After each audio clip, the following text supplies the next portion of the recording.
एक साधारण सैनिक कैस्टूशियो, जो अपनी क्रूरता, धोखे और शातिर दिमाग का इस्तेमाल करके इटली के लुक्का शहर का शासक बन जाता है, उसे सत्ता तक पहुंचाने में पोगियो परिवार की अहम भूमिका थी।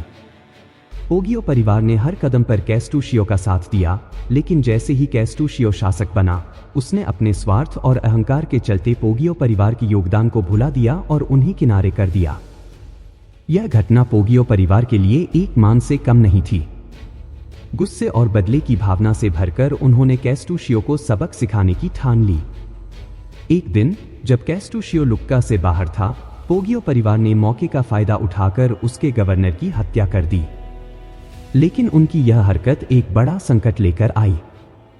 गवर्नर की हत्या की खबर जैसे ही पोगियो परिवार के सबसे बुजुर्ग और अनुभवी सदस्य स्टेफानो तक पहुंची, उन्होंने तुरंत पूरे परिवार को इकट्ठा किया। सभा के दौरान उन्होंने परिवार के हर सदस्य को कैस्टूशियो की निर्दयता और क्रूरता की कहानियां सुनाई। उन्होंने बताया कि कैस्टूशियो वह व्यक्ति है जिसने सत्ता के लिए अपने सबसे करीबी दोस्त तक को मार डाला, फिर पोगियो परिवार उसके लिए क्या मायने रखता है।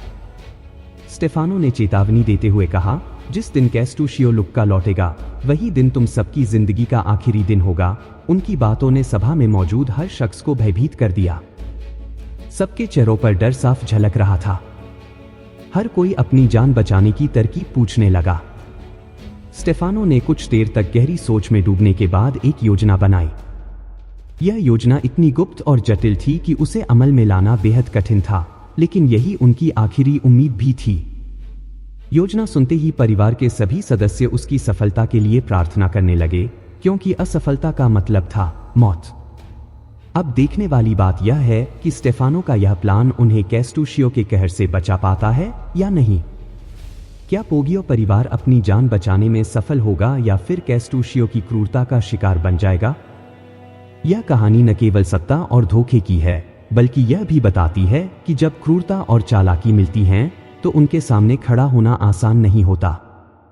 नमस्कार दोस्तों, आज हम बात करने वाले हैं दी 48 लॉज ऑफ पावर के लॉ नंबर 13 की, when asking for help, appeal to people's self interest, never to their mercy और ग्रैटिट्यूड। तो चलिए चलते हैं इतिहास की उस घटना की ओर, जिसे जानने के बाद आप इस लॉ की अहमियत को न सिर्फ समझ पाएंगे, बल्कि इसे अपनी जिंदगी में अपनाने के लिए भी मजबूर हो जाएंगे। 14वीं शताब्दी का इटली, सत्ता की भूख और महत्वाकांक्षा का वह दौर, जब विश्वास और धोखे के बीच की रेखा धुंधली हो चुकी थी। ऐसे समय में लुक्का नामक शहर में एक साधारण सैनिक ने अपने पराक्रम और चतुराई के बल पर अपना नाम अमर कर दिया। उसका नाम था कैस्टूशियो कैस्ट्राकानी। कैस्टूशियो का सफर साधारण सैनिक से लेकर लुक्का के शासक बनने तक का था, लेकिन इस सफर में उसके हाथों पर कई दुश्मनों का खून था। वह एक ऐसा व्यक्ति था जिसने सत्ता की भूख में अपने एक करीबी दोस्त तक को मौत के घाट उतार दिया।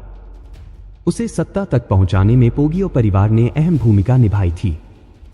पोगियो परिवार लुक्का के सबसे शक्तिशाली और प्रतिष्ठित परिवारों में से एक था।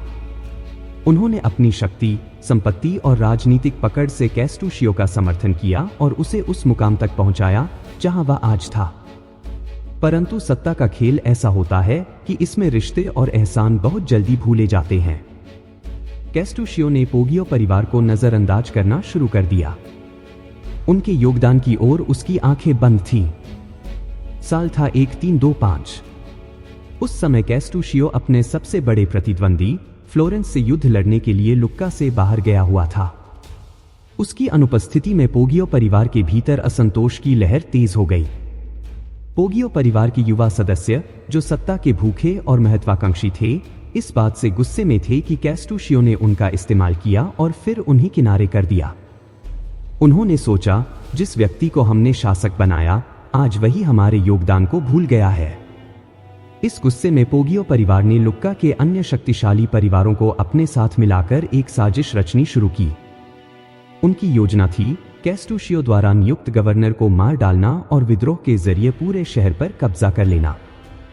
लेकिन पोगियो परिवार में एक ऐसा व्यक्ति था जो इस खून खराबे और साजिश के खिलाफ था। वह था स्टेफानो डी पोगियो।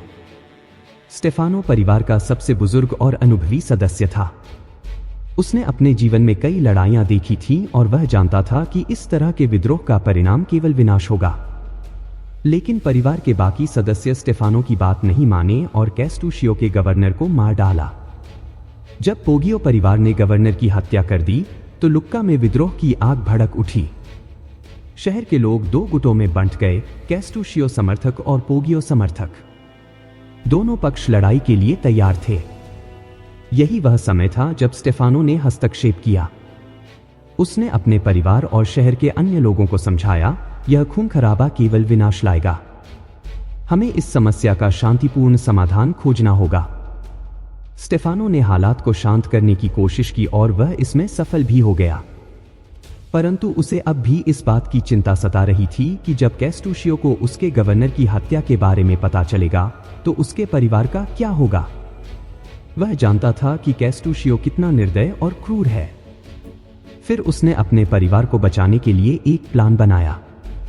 उसने सोचा कि अगर वह कैस्टूशियो के सामने जाकर अपनी गलती मान लेगा और उसे अतीत की मदद की याद दिलाएगा तो शायद वह उन्हें माफ कर देगा। उधर जब कैस्टूशियो को विद्रोह की खबर मिली तो वह तेजी से लुक्का वापस लौटा। लेकिन जब वह शहर में पहुंचा तो उसने देखा कि लड़ाई खत्म हो चुकी थी। सारा माहौल शांत था। यह देखकर वह हैरान था। उसने तुरंत इस शांति के पीछे का कारण जानने की कोशिश की। तब उसे पता चला कि यह सब स्टेफानो डी पोगियो की कूटनीति और विवेक का परिणाम था। स्टेफानो ने कैस्टूशियो के लुक्का पहुंचते ही उससे मुलाकात की।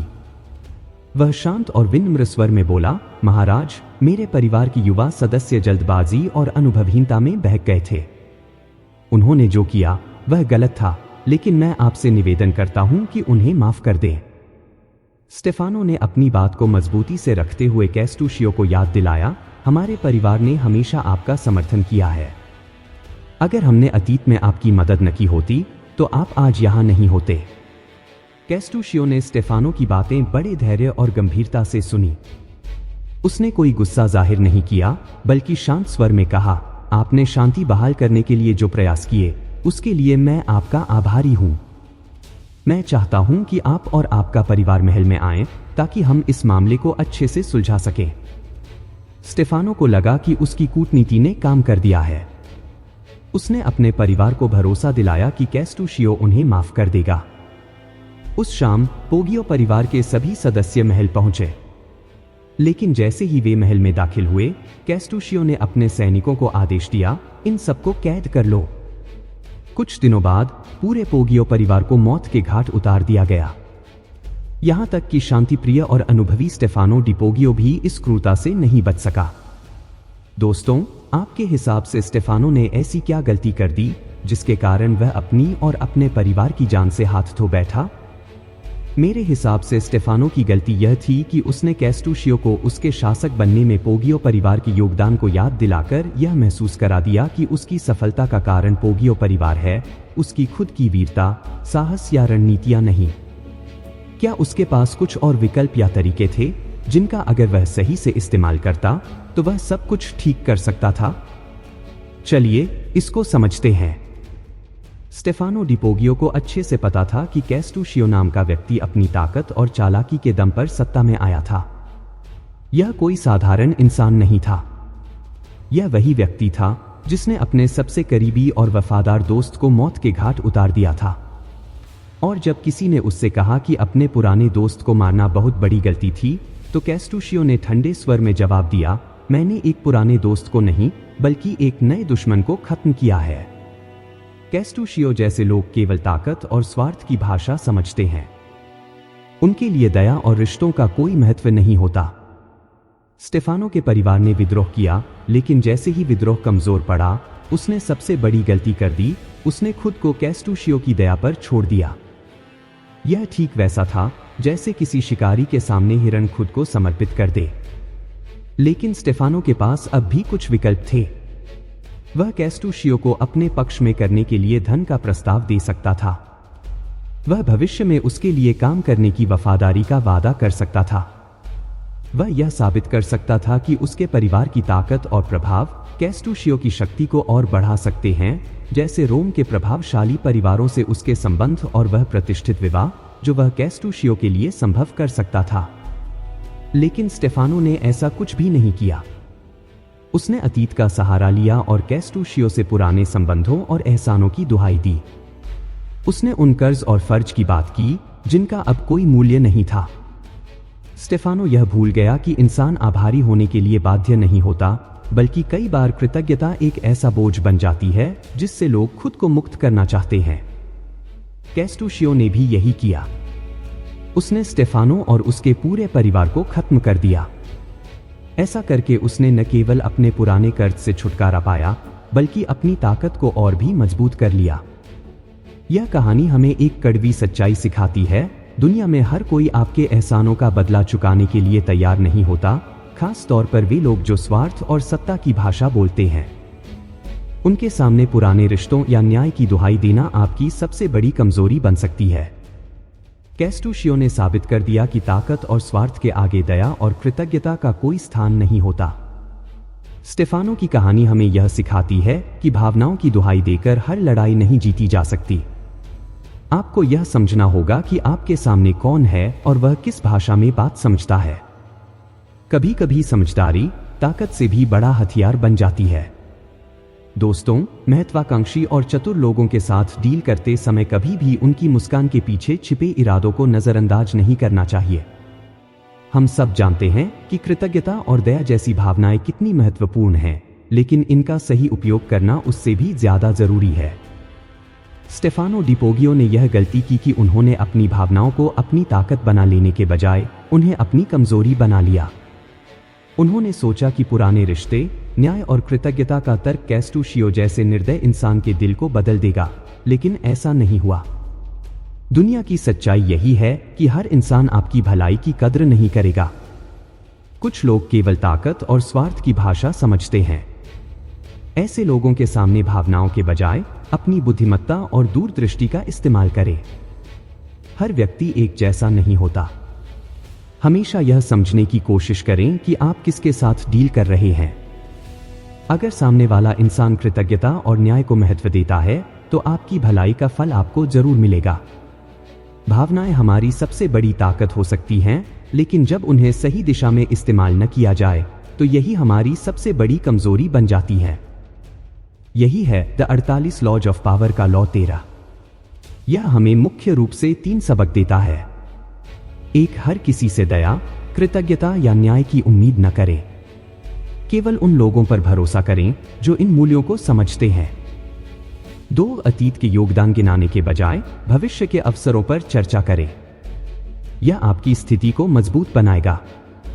3, ऐसे लोग जो सिर्फ अपने स्वार्थ के लिए जीते हैं, उनसे दूरी बनाए रखें। उनकी दया या कृतज्ञता पर भरोसा करना एक बड़ी गलती हो सकती है। हम उम्मीद करते हैं कि आज की वीडियो और इसकी सीख आपको अपने जीवन में सही फैसले लेने में मदद करेगी।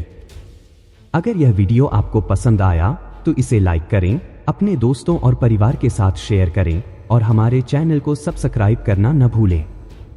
धन्यवाद।